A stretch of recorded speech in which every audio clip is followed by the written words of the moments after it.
ACCA UK ဘတ်တူလောဘသားရက်ကတော့ calculation တွေမရှိသလောက်ဖြစ်တဲ့အပြင် theory တွေ case study တွေကိုလေ့လာသင်ကြားရတာပဲဖြစ်ပါတယ်။ contract law, environment law, company law တွေကိုအဓိကလေ့လာသင်ကြားရတာပဲဖြစ်ပါတယ်။ကျမတို့ NLA က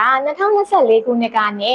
2026 March လအထိ ACCA UK ဘတ်တူလောဘသားရက်ကိုဖြည့်ဆို့အောင်မြင်ခဲ့သူစုစုပေါင်း152ဦးတည်ရှိပါတယ်။အဲ့ဒီထဲမှာ High Mark Achiever ရရှိခဲ့ကြတဲ့ကျောင်းသူကျောင်းသားပေါင်းများစွာလည်းပေါ်ထွက်ခဲ့ပါတယ်။ High Mark Achiever ရရှိခဲ့ကြတဲ့ကျောင်းသူကျောင်းသားတွေကိုကျမတို့ NLA ကဆက်လက်ပညာသင်ကြားခွင့် scholarship တွေပေးခဲ့ပါတယ်ရှင်။